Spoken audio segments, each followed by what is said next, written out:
Received on Google Pay.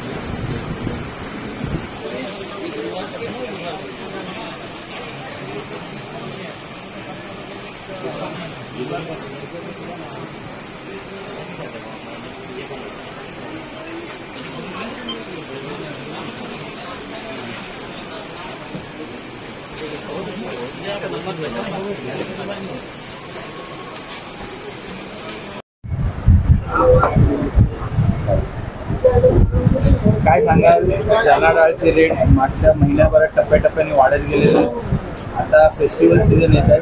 पूर्वी काय भाव होते आणि आता काय भाव? चना डाळीचे भाव टप्प्याटप्प्याने वाढत चालले आहे.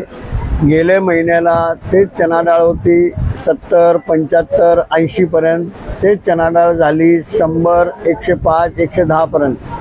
तर पब्लिकनी गोड पदार्थ वगैरे काही चना डाळीचे पदार्थ वगैरे बनवायला त्यांना लय त्रास होतोय आणि भाव वाढ झाल्यामुळे पब्लिकची मागण्या कमी झालेली आहे.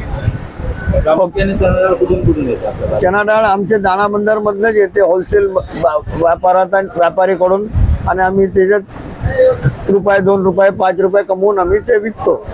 असं तर नाही की जे व्यापारी आहेत त्यांनी मुद्दाम ती सर्व चना डाळ गोडाऊनमध्ये अडवून ते काही कोण सांगायला मागत नाही. ना व्यापारी सांगतात, ना दलाल सांगतात. शासनाने योग्य ते कारवाई त्यावर करावी. पूर्ण आपल्या महाराष्ट्रातनं येतं, पंजाबमधनं येतं, MP मधनं येते आणि UP मधनं येते. हे महाराष्ट्रात जे डाळ पाहिजे गावठी डाळ येत नाही. गुजरातमधनं पण येते, पण डाळीचे असे भाव झाल्यामुळे होलसेल डाळ गिराक घ्यायला मागत नाही. कोरडी डाळ पाहिजे, त्याचे भाव आहे 100 ते 105 पर्यंत गेलेले आहे. तर याच्यावर पण काहीतरी योग्य कारवाई व्हावी. डाळीची आवक कमी आहे का जास्त? आवक कमी असल्यामुळे ते भाव वाढत चाललाय ना. आणि कुणी काय व्यापारी पण सांगायला मागत नाही कशामुळे भाव वाढत चाललाय. ओके.